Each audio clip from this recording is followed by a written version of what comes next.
ก็สวัสดีครับทุกคนครับวันนี้กลับมาพบกันอีกครั้งครับกับผมเอพิฟิชชิ่งครับวันนี้อยู่ที่รางดอนทองนะครับช่วงนี้ไม่ค่อยดีเลยน้ำน้อยนะครับคลองท่าสารก็แห้งมากวันนี้หนีมารางดอนทองนะครับปลาก็ยังไม่แน่ใจว่าจะมีตัวแค่ไหนนะครับเดี๋ยวมาลองดูวันนี้ตกเป็นระยะ 4-5 นะครับไม่ตายตะกั่ววิ่งนะครับนั่งอยู่ตรงนี่นะครับปากท่อข้ามคลองประปามานะครับเหยื่อวันนี้ครับอุบิเหตุมากนะฮะเหยื่อที่เตรียมไว้นับลาขึ้นเต็มเลยก็ไม่ได้ถุงมันรั่วนะครับน่าจะชื้นด้วยช่วงนี้ฝนตกแล้วก็จะผสมขนมปังป่นนะครับมีแค่นี้เลยไม่รู้จะเป็นยังไงครับวันนี้ลืมหลายอย่างครับถาดเหยื่อก็ลืมเอามาพนักพิงหลังก็ลืมสุดยอดแห่งความลืมนะวันนี้เดี๋ยวลองดูครับไปจะขอแบ็คกิ้งคลองเบอร์ 3นะครับน้ำลึกเกือบ2 ท่อน2 ท่อนล่างนะครับ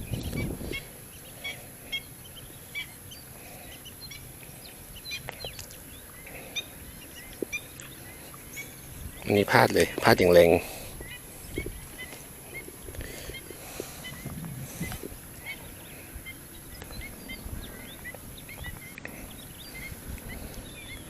พลาดอย่างแรงเลย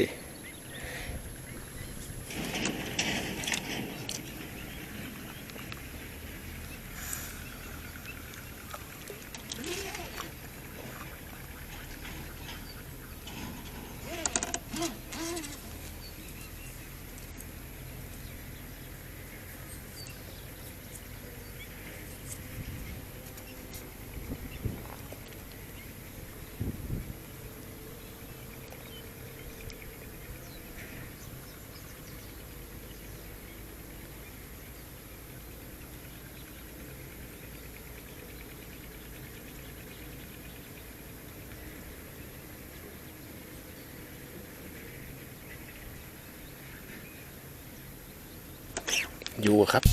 เฮ้ยเหมือนกุ้งเลยเฮ้ยกุ้งครับอันแรกก็เล่นกุ้งเลยทุกคนเรียบร้อยกามหลุดเลยกามหลุดพอดี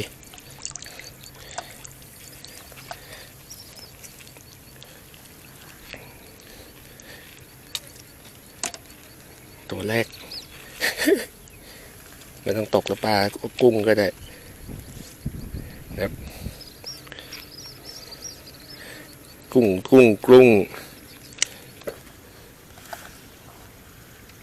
โยนไม่ไปสวนลม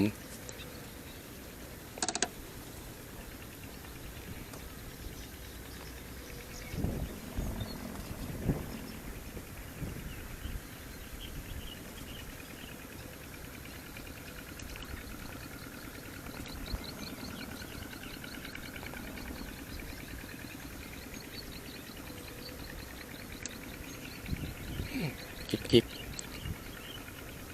ถอนปลาตัวแรกกำมัง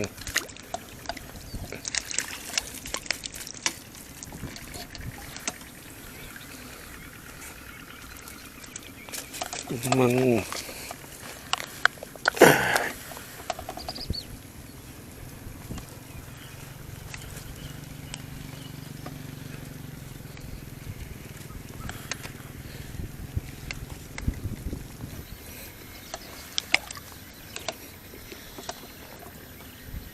น้ำแรงล้มเลยเติมตะกั่วแล้วนะครับให้มันโยนง่ายขึ้นมันเป็นตะกั่ววิ่งนะฮะไม่ค่อยมีฝนอาจจะมีเรื่องของการถอนอาจจะยกตะกั่วไม่ขึ้นนะแต่ทุ่นก็จะไหลลมใบก็ล่มสักมากวันนี้ตกไม่เป็นสุกหรือเปล่า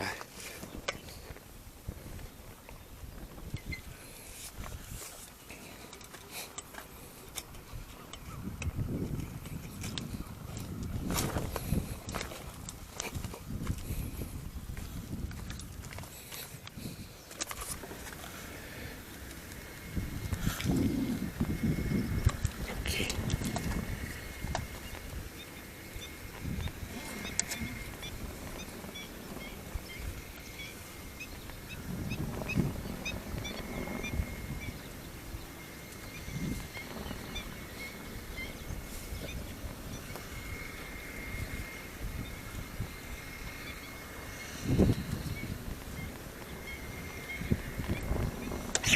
มา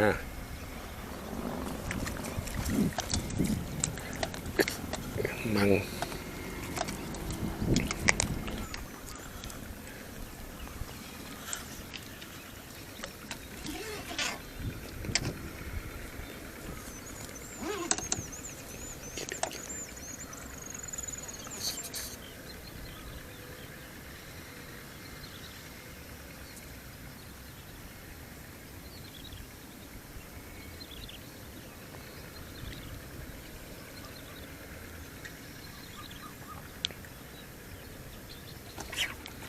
อยู่เฉยเฮ้ยตะเพียนใหญ่โอ้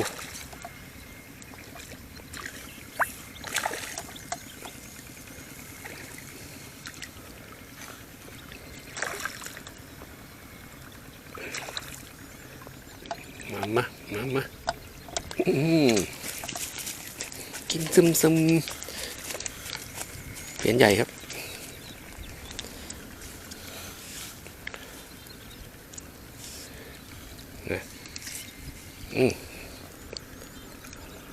ฝ่ามือครับโคน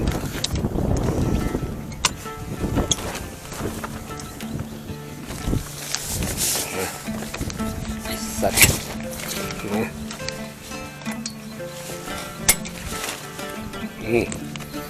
หุบล่มเลยครับรำคาญลมแรงปักไม่อยู่พื้นมันนิ่มนะสู้กลางแดดไปเลย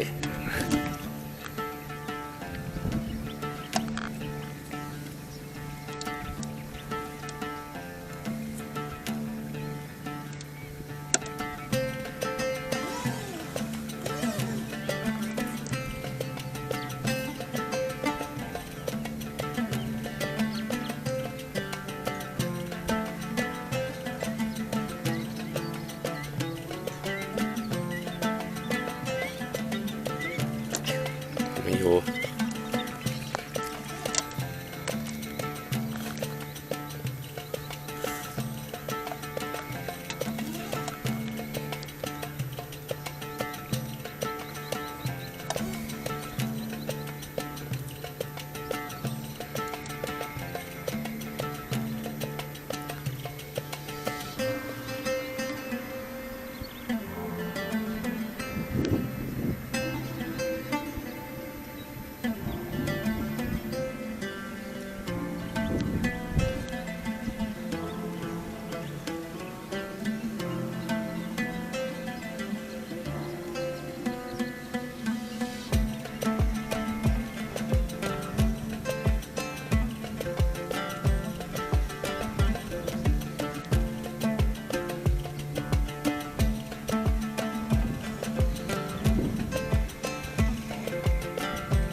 เอา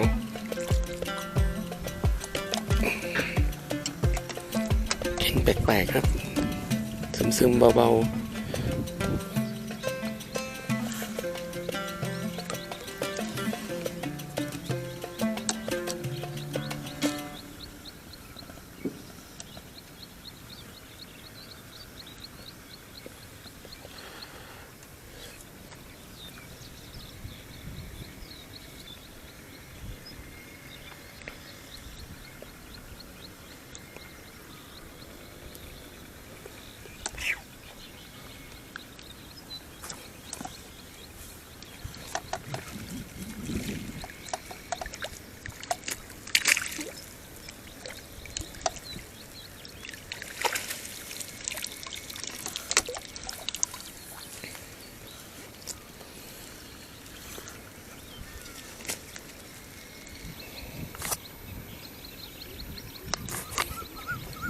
ก็สู้กันต่อกลางแดด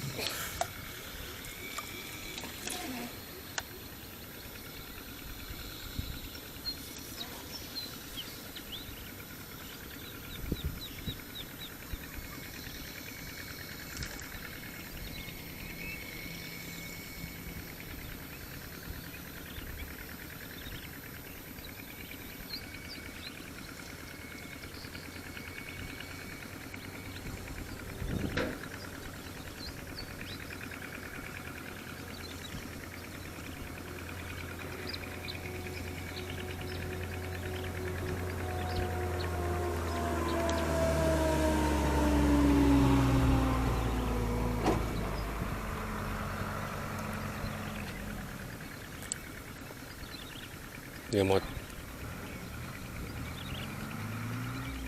โอ้โหตอด2-3 ทีหมด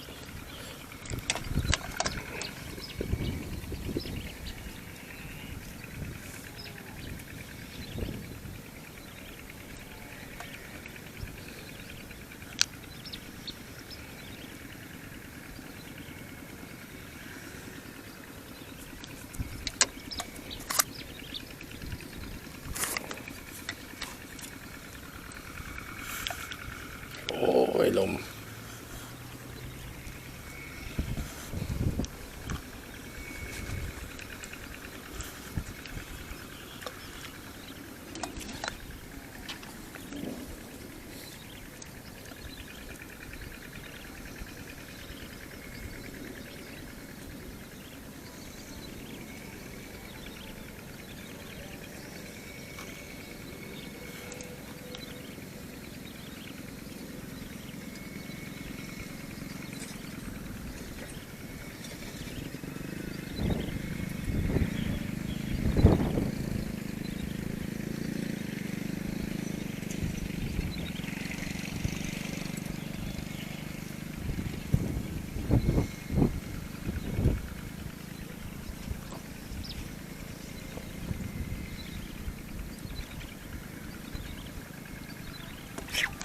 อุ้ยตะเพียนสวยๆจะเป็นอาการไหลจมซะส่วนใหญ่เพราะว่าใส่ตะกั่วหนักครับตะเพียนสวย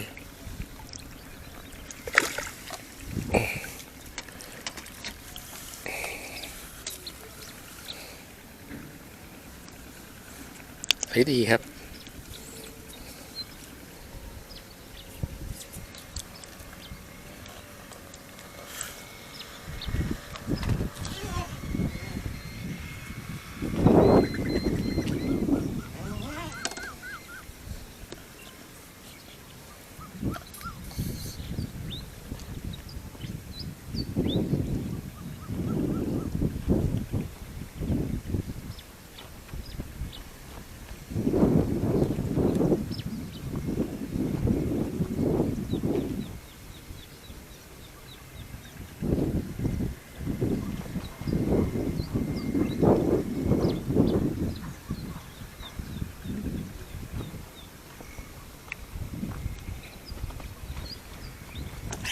อยู่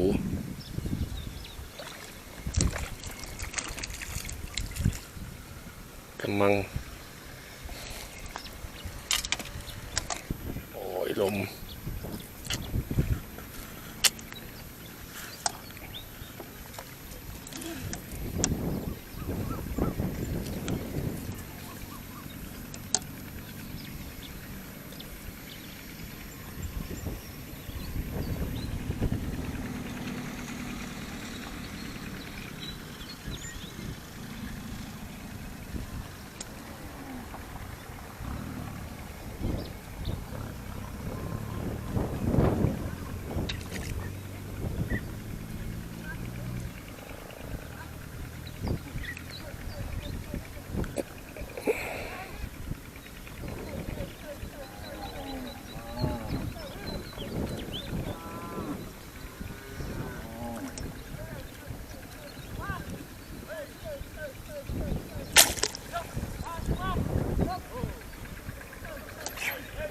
อยู่เฉย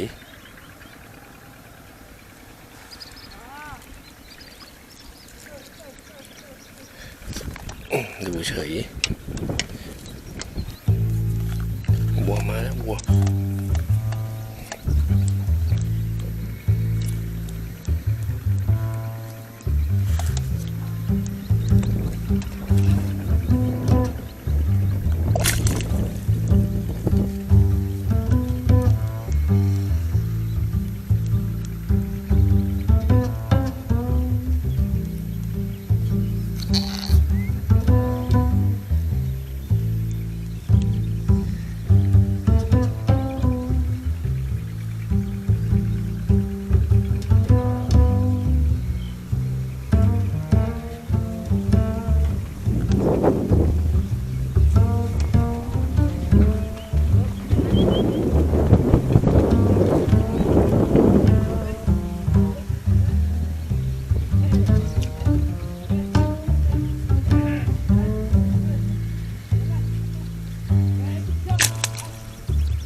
รื่องเลย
นะ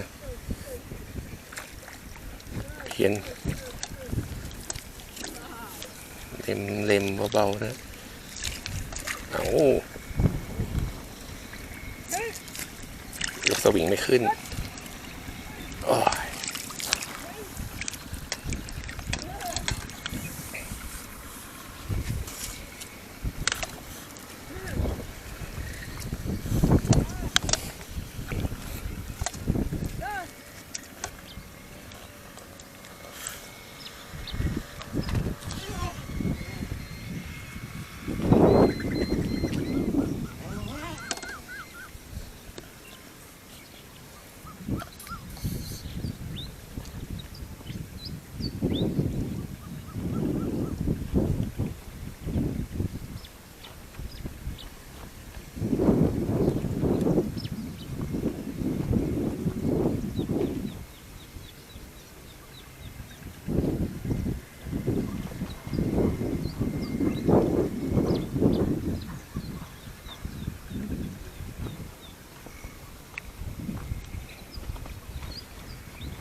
อยู่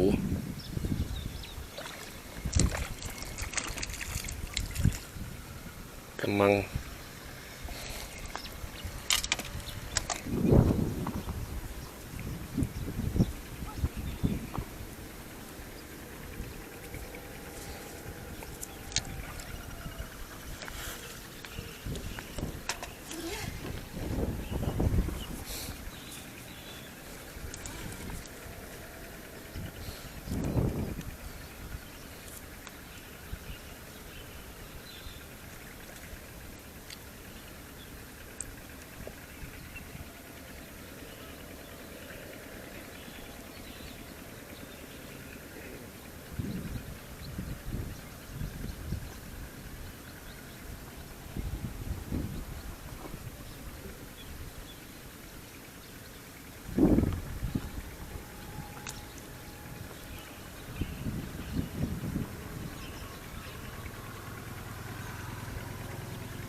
มังใหญ่เหรอ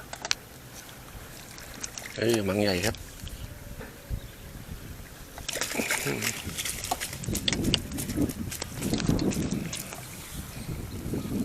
ใช้ได้ใช้สวยฝ่ามือครับฝ่ามือ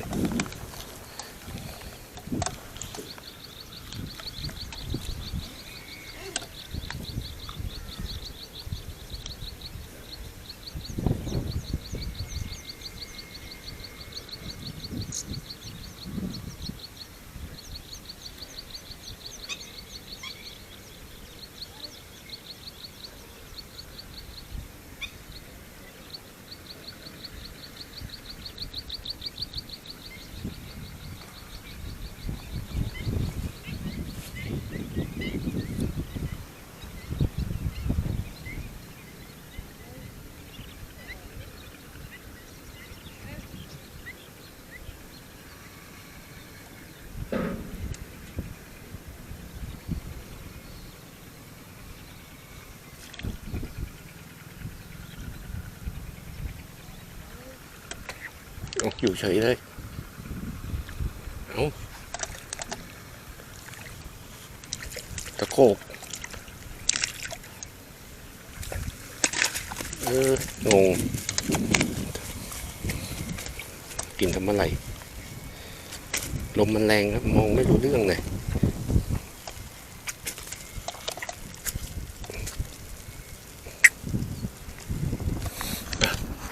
แบตหมดนะครับเมื่อกี้ว่าตัวนี้แบตหมดพอดีตะเพียนสวยๆ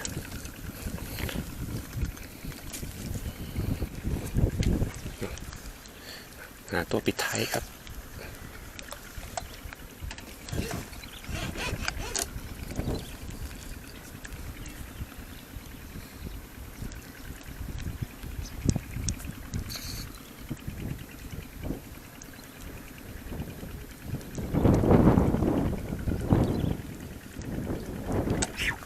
มาโอ้โหสวยๆไม่อยากกลับเลย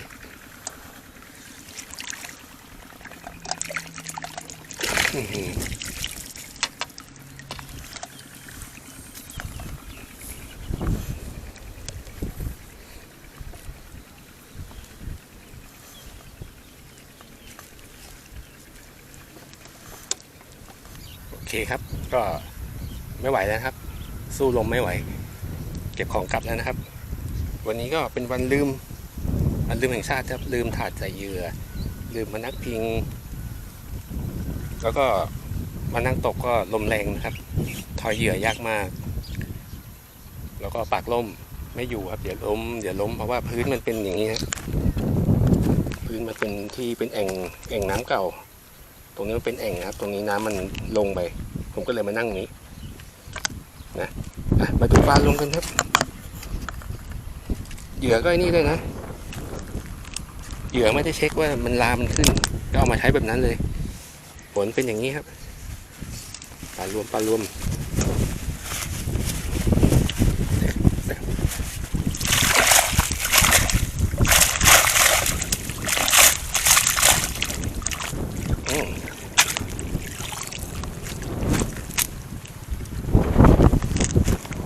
เป็นไซส์สวย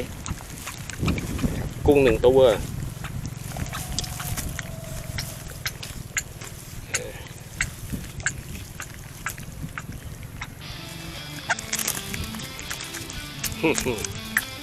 ประมาณนิดหน่อยนึงแล้วก็เจอกันใหม่คลิปหน้าครับ